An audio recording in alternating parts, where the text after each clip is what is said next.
Welcome to the Q&A session for the Placemaking Grant and Creative Pool. We're gonna get started. So as I go through this presentation, I wanna make sure that everyone has the Placemaking Grant Guide open.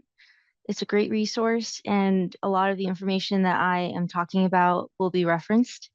And we will put page numbers in those little blue boxes in the bottom right corner to correspond with what we're talking about.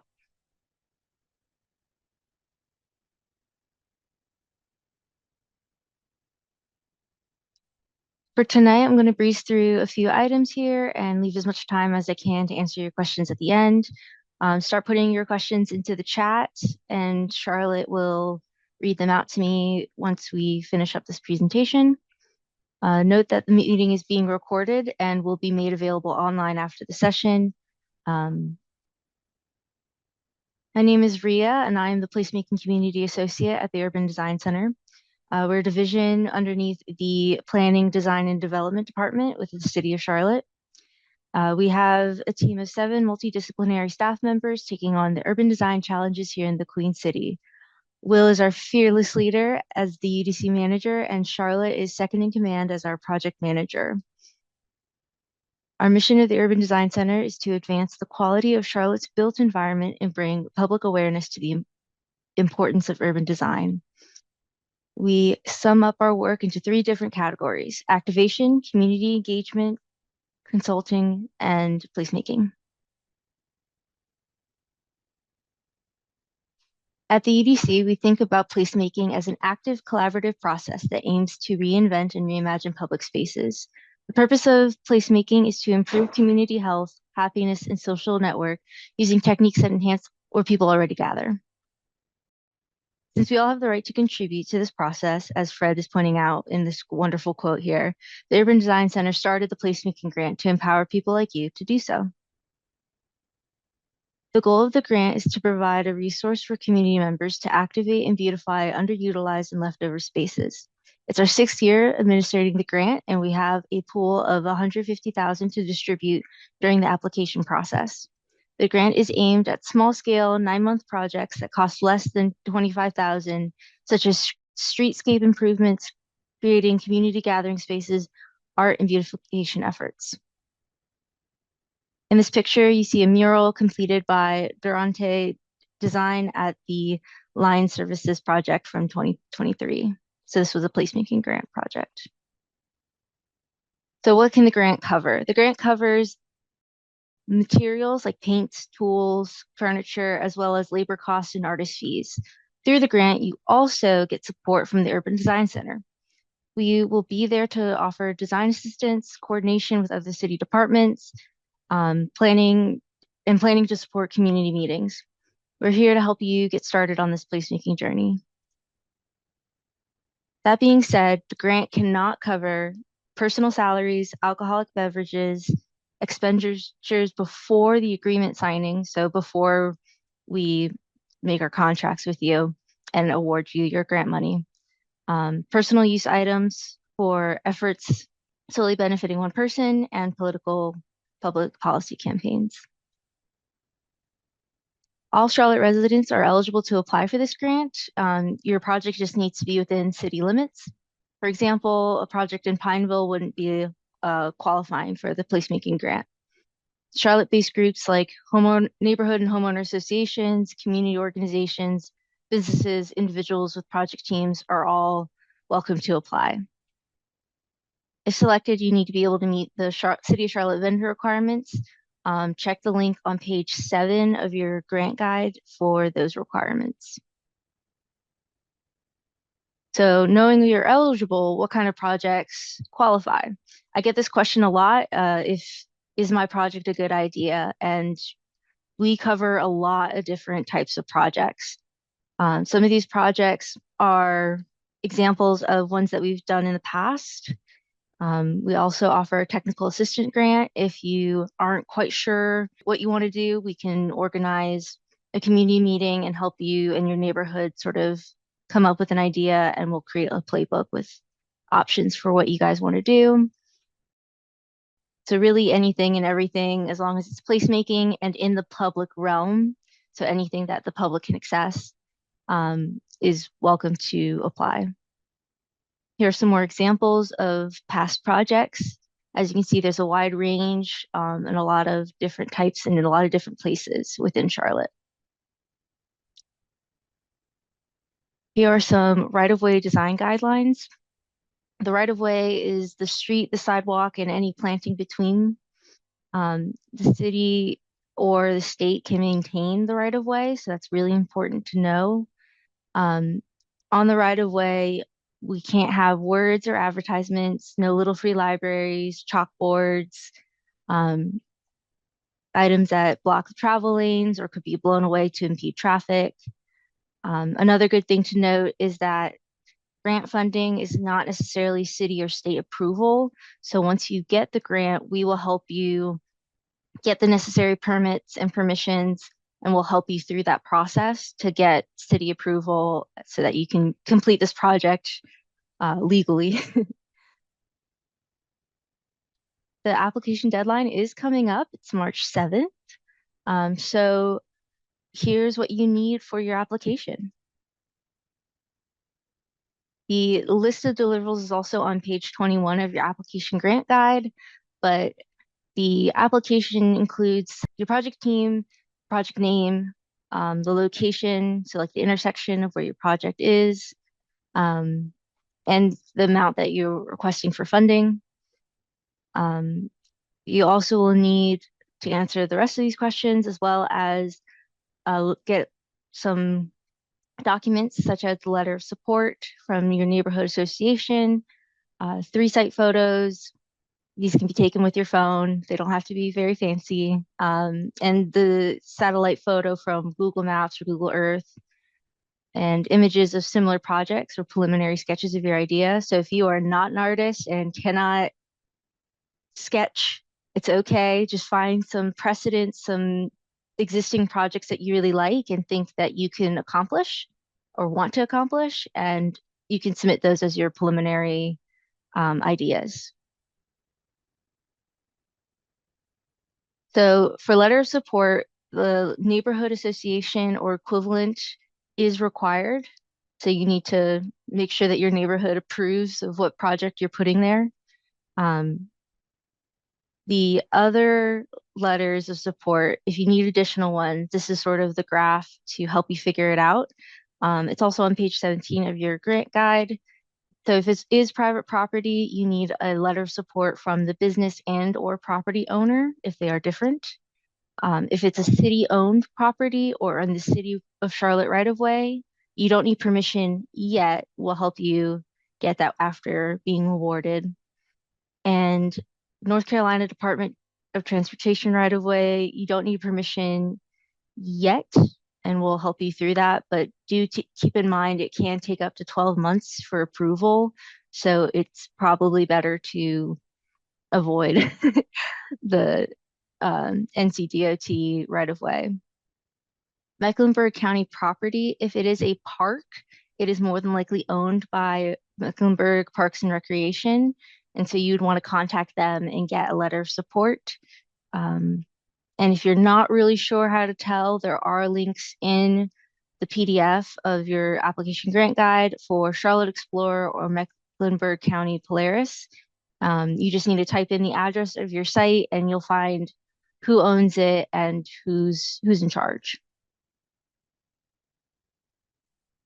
To figure out who your property owner is, for private property, it would be the building walls or private plazas. For City of Charlotte right of way, so the streets and sidewalks are part of the right of way, so you wouldn't need to worry about that. But parks, schools, those are Mecklenburg County. So if it's school, you'd want the headmaster or principal's letter of approval. For parks, you would want to contact Parks and Recreation.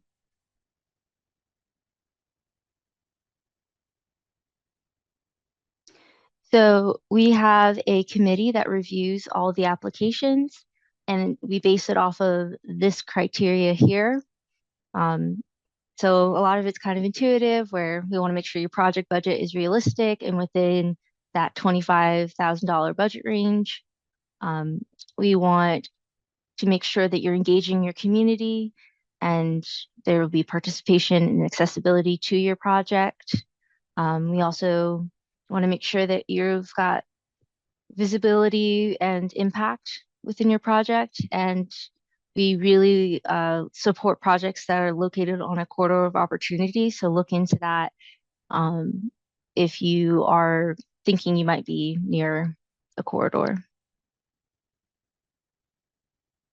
So we love your project and let's see what happens afterwards. So after your project is approved, we will let you know by April 14th if your project is selected or not. And then we'll have our placemaking startup workshop on the 24th of April. So that is a really important date for you guys to save because we will go through the first steps of your placemaking project and hand out a startup guidebook to sort of help you navigate those steps. We also will have in April and May kickoff meetings. So you'll meet with me or somebody on the urban design team, and we'll sort of help you plan out your first few months of the project. And then you guys get to work. So you do project development and public engagement, hosting meetings, taking surveys, hiring your artists. And then construction and installation typically happens in September or December. And hopefully by next year, we're celebrating your complete project and showing off to our future applicants how incredible placemaking can be with your work. A really great resource is the Placemaking Hub. If you do not get awarded a grant, this also has permit applications for you to continue to do your projects just without the grant funding. It breaks down all those different project types that I showed earlier, from parklets to street murals, and it will sort of explain the rules and steps on how to implement that kind of stuff. So it's really a great toolbox, and you can access it either looking it up, using the grant guide, or using this QR code on your screen right now.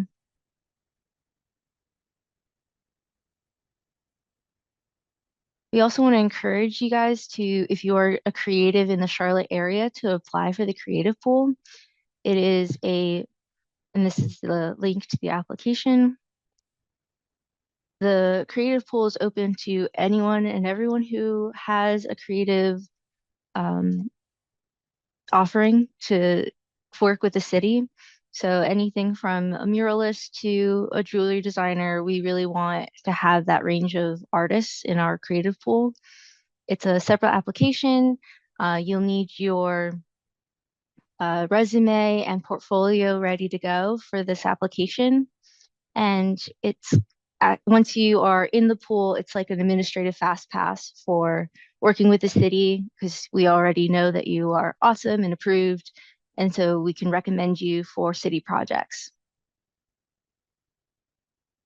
The deadline is also March 7th for the creative pool. Um, and so we are accepting past members to reapply, and we'll sort of fast track you through the reapplication process. Um, we want to know your interest in public art, placemaking, and your creative process. So the application will ask you to sort of write out those three things and make sure you have your resume and portfolio, um, demonstrating your history and skills as a professional artist, and provide 3 professional references, projects that you've completed in the past 5 years, or performances, or whatever your mode of art is. Just have some references that can attest to you. If you need help on your resume or your portfolio, this is a really great resource. Even if you're not applying for the creative pool, but just are trying to be a professional artist or professional creative in some way, definitely check out this article. It breaks down how to get started for those for promoting yourself as a professional.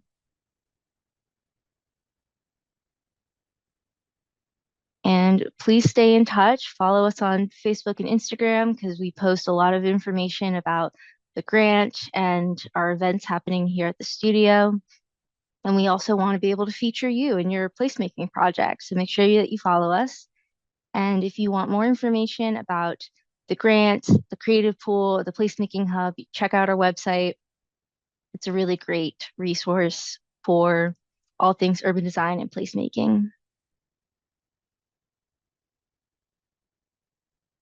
So now we're going to get into some frequently asked questions, and then we'll get to your questions. So does the placemaking grant cover festival programming? Yes, but only in our 4 public spaces that are owned by the city of Charlotte. And that's Five Points Plaza, the Green at Prosperity Village, the Ritz at Washington Heights, and our newly added Spring Street Plaza. So if you want to do any sort of programming, those are the locations to do it. We want to apply for traffic calming. Do we need a budget for CDOT devices like speed humps or other rumble bumps? No, just worry about placemaking elements. So if you want to do a street mural that will sort of slow down traffic, or you want to clear some brush away to improve sight lines, things like that would be part of your budget. Can you apply for multiple projects? Yes, just make sure they are separate applications with separate letters of support. So if they're in the same neighborhood, you want different property owners giving you different letters of support. You have an idea for a mural, but you're not artists. That's totally fine. Like I said, we have this creative pool that we recommend artists out to. And so if you don't have an artist, just make sure that you submit ideas of either in examples of projects that you've seen before that you really like, and we can help you find either that artist if it's a Charlotte artist, or we'll help you connect to somebody in our creative pool. The neighborhood association is not responding to my request for a letter of support. Usually projects lay between boundaries. So consult the neighborhood organization list for options in your area. That link is in your grant guide as well, I believe on page 16. And that has different contacts within the neighborhoods all mapped out for you. And how many projects are awarded each year? It varies. We have a total of 150,000 to distribute, and we award partial funding to projects and sort of try to take as many as we can. The corridors of opportunity are in 5 different corridors. There's the Albemarle Central, Beatty's Ford, Ross Ferries, Freedom Wilkinson, West Sugar Creek, North Graham, North Tryon, and West Boulevard. So if your project is on one of those streets or within that sort of corridor area, make sure that you mention that in your grant application. Like I said, we love to support the corridors of opportunity when we can. What if my project costs less than 5,000? Definitely develop it further. There's a lot more ways that you can add to your budget. You can find more elements to sort of elevate your design. Can you add furniture? Can you add some more murals space? Is there another space in your neighborhood that you could work on? It could be a series of small projects. I had someone ask about community gardens at a bunch of different schools in their neighborhood. That's okay. And then how can you engage your community more? Can you host a community event, celebrating the completion of your project? That event, those costs can go towards your budget as well. If your project is over that $25,000, you have some options. You can break down your project idea into phases and sort of apply for your first phase of the project with a timeline of milestones that can be reached for each year. And then after you complete phase 1 of your project, you could then reapply in 2026 for phase 2. And that's a great way to break down your project costs. Another idea is to find additional funding opportunities. So look for other organizations and city departments that have grants open.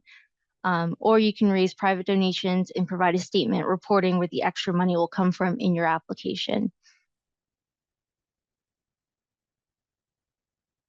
If you're an artist that wants to do a placemaking project, please be aware that you cannot use grant funds to pay for your personal artist fees.